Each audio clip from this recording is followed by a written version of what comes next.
እንደ አገልጋይ ክርስቶስ አምኖ እንደዳነ ሰው የትኛውም ሁኔታ ከጸሎት የሚያግደን የሚከለክለን ሊኖር አይገባም።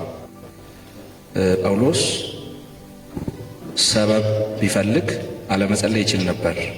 በማይመች ሁኔታ ውስጥ ሆኖ ነው መጸለይላቸው። ስለዚህ በጣም ትልቅ ነገር ነው ከዚህ የምንማረው። ምንድነው እሱ? በየትኛውም ሁኔታ ውስጥ በእግዚአብሔር ፊት መንበርከክ መጸለይ አለብን። ይሄንን መውሰድ አለብን። ነገሮች ሲመቻቹ ሳይሆን፣ ነገሮች እኛ ባሰብነው መንገድ ሲሄዱ ሳይሆን፣ የትኛውም ሁኔታ ውስጥ ታስሮ እያለ ይጸልይላቸዋል። መጸለይ ያለበት ማን ነው? ጳውሎስ ነው ወይም የኤፌሶን አማኞች ናቸው? ግልጽ ነው። እሱ እኮ ጸሎት ያስፈልገዋል አይደለ? ነገር ግን እዚህ ክፍል ላይ እሱ ስለ እነሱ ይጸልያል። ይሄ ምን ያስተምራል?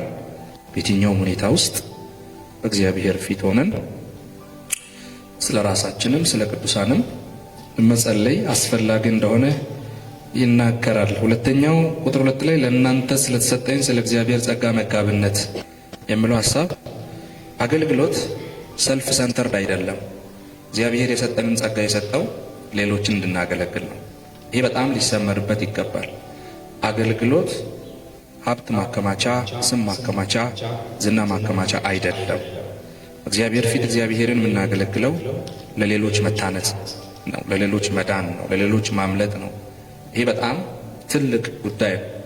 በተለይ አገልጋይ ስንሆን ስናገለግል እግዚአብሔር በሰጠን ጸጋ በታማኝነት በእግዚአብሔር ፊት ለሌሎች በረከት፣ ለሌሎች መታነጽ፣ ለሌሎች መዳን እንደምናገለግል እርግጠኞች መሆን መቻል አለብን። በምንም አይነት ሁኔታ ሰልፍ ሰንተርድ ሆነን ራሳችንን ፕሮሞት የምናደርግበት፣ ራሳችንን የምናልቅበት፣ ከዛም አልፎ ተርፎ ስማችንን ዝናችንን ከፍ የምናደርግበት ሊሆን አይችልም። ጳውሎስ ይሄንን የተረዳ አገልጋይ ነው። እኛም እዚህ ያለን ሁላችንም ስናገለግል ይሄንን መረዳት መቻል አለብን። በምንም አይነት ሁኔታ እኛ ጋር ያለው ነገር ለግል ጥቅም፣ ለራስ ስምና ዝና፣ ጭራሽ አልፎም ተርፎ ለትምክትና ለትዕቢት መሆን የለበትም። እግዚአብሔር የሰጠኝ ጸጋ አለ። እንደምናውቀው የደህንነት ጸጋ አለ። the grace of salvation የሚባል አለ። የአገልግሎት ደግሞ ጸጋ አለ። እግዚአብሔር ጸጋውን አትረፍርፎ ያፈሰሰልን ሊያድነንም ነው፣ እንድናገለግለውም ነው። ለማገልገል የበዛልን ጸጋ አለ፣ ለመዳን ደግሞ ያበዛልን ጸጋ አለ። ስለዚህ እዚህ ክፍል ላይ ጳውሎስ የሚናገረው ስለ የትኛው ጸጋ ነው? ስለ አገልግሎት ጸጋ ነው። እግዚአብሔር ጸጋውን አብዝቶልኛል። እግዚአብሔር አምላክ በጸጋው ደግፎኛል።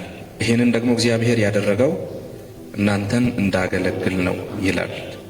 ስለዚህ አገልጋይነት ዝቅ ብሎ ማገልገል ነው። አገልጋይነት ራስን ባዶ ማድረግ ነው። አገልጋይነት እኛ ዝቅ ብለን እኛ አንሰን ሌሎች በእኛ ጸጋ እግዚአብሔር በእኛ ባስቀመጠው ሲጠቀሙ፣ ሲባረኩ፣ ሲታነጹ፣ ሲፈወሱ ማየት ነው። በዚህ ሞቲቭ ማናገለግል ከሆነ አገልግሎታችን ከጫፍ ሊደርስ አይችልም። እኛም በአገልግሎታችን ርቀን መሄድ አንችልም። ስለዚህም ይህንን የጳውሎስን ፈለግ በመከተል እኛም እግዚአብሔር ባስቀመጠን ቦታ እግዚአብሔር በሰጠን ጸጋ ስናገለግል ሁል ጊዜ ዘወትር ለሌሎች ጥቅም፣ ለሌሎች መታነጽ፣ ለሌሎች መዳን ማገልገል እንዳለብን ያስተምራል። ጳውሎስ ብዙ ቦታ ላይ እንደዚህ ይላል፣ ድሆች ስንሆን ብዙዎችን ባለጠጎች እናደርጋለን ይላል። ድሆች ስንሆን ብዙዎችን ባለጠጎች እናደርጋለን። መጣል አለ? አዎ። ወደኋላ የቀረን ያህል ይሰማናል? አዎ።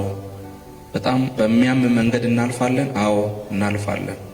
አንዳንድ ጊዜ ሲስተሙ ቶታሊ የተፋን እስኪመስለን ድረስ የአገልግሎት ምዕራፍ ስናገለግል እጅግ በጣም አድካሚ፣ እጅግ በጣም አሰልቺ፣ ተስፋ አስቆራጭ ሊሆን ይችላል። በዚያ ሁሉ ግን እኛ ተጎርተን ሌላው ምድን ከሆነ፣ እኛ አንሰን፣ እኛ ተረግጠን፣ እኛ ተርበን ሌላው የሚጠግብ ከሆነ፣ እኛ ተጠምተን ሌላው የሚረካ ከሆነ ይሄ በእግዚአብሔር ዘንድ ቫልዩ ያለው አገልግሎት ነው። መጋቢነት የምትል ቃል አለች። አይታችኋል? መጋቢ የሚለው ቃል አገልግሎት ባለአደራነት ነው። መጋቢ ነኝ ብሎ ስል ስቲዋርድሺፕ ማለት ነው፣ ባለአደራነት ነው። የወንጌል መልእክት አደራ ነው። እግዚአብሔር ቃል፣ የወንጌል ቃል ስለ ክርስቶስ መናገር እግዚአብሔር በሰጠን ጸጋ፣ እግዚአብሔር ባስቀመጠን ስፍራ ተቀምጠን ለሌሎች መትረፍ ከእግዚአብሔር የተቀበልነው አደራ ነው። ስለዚህ መጋቢነት የሚለው ቃል ባለአደራ መሆንን የሚያሳይ ነው። ሁላችንም እዚህ የተቀመጥን ለወንጌል እውነት እግዚአብሔር ሐሳብ በትክክል በእኛ እንዲተላለፍ የልቡን ሐሳብና ፈቃድ እንድናገለግል ለብዙዎች መዳን ለብዙዎች ማምለጥ ምክንያት እንድንሆን ቤተ ክርስቲያን ቅዱሳን አማኞች በእኛ አገልግሎት እንዲታነጹ ዘወትር እያገለገልን ዘወትር እየጸለይን በእግዚአብሔር ፊት በመሆን አደራችንን መወጣት መቻል አለብን። አገልግሎት ባለ አደራነት ነው የሚለውን ሐሳብ ይናገራል። ቁጥር 3 ላይ ባጭሩ እንደጻፉ ይህን ምስጢር በመግለጥ አስታወቀኝ ይላል። የተገለጡ 3 ምስጢሮች አሉ።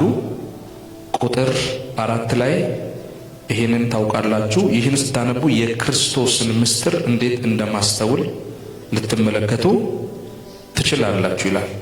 ቁጥር 3፣ 4፣ 5 እና 6 ላይ አንድ ሐሳብ ይናገራል።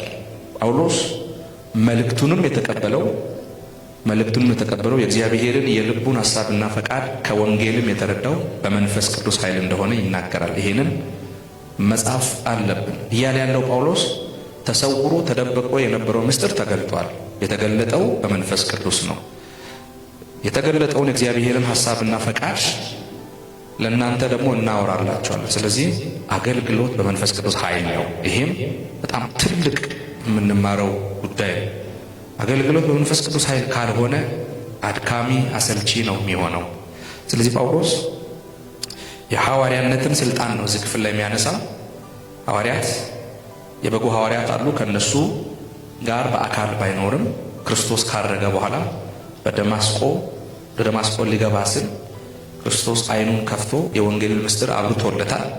ይሄ ጳውሎስ እያለ ያለው ይህ የወንጌል ምስጢር በመንፈስ ኃይል ነው የተገለጠልኝ፣ በመንፈስ ኃይል ነው የበራልኝ። እንዴት እንደማስተውል የሚለው ቃል እኛም እንደ አገልጋይ የእግዚአብሔርን ሐሳብ ማስተዋል መቻል አለብን። ሳናስተውል የምናገለግል ከሆነ ሳናቀው የምናገለግል ከሆነ እኛም አንነካበትም፣ ሰውም ደግሞ የማይፈወሰው ይሆናል። ስለዚህ አገልግሎት መገለጥ፣ መረዳት የእግዚአብሔር ብርሃን ወደኛ የሚመጣው በመንፈስ ቅዱስ ኃይል እንደሆነ ይሄ ያሳያል። ስናገለግል ከመድረክ በፊት መድረክ ላይም ሆነን ከመድረክም በኋላ በየትኛውም ቦታ የትኛውንም አገልግሎት ስናገለግል በመንፈስ ቅዱስ ኃይል፣ በመንፈስ ቅዱስ ጉልበት፣ በመንፈስ ቅዱስ አቅም መሆኑን እርግጠኞች መሆን መቻል አለብን። ያ ማይሆን ከሆነ እጅግ አድካሚ አሰልቺ ከመሆኑም በላይ እያገለገልን እየሰበክን ከሰው ልብ እንወጣለን። እግዚአብሔር ከዚህ ያድነን። አሜን። አዎ አገልግሎት በመንፈስ ቅዱስ ኃይል መሆን አለበት።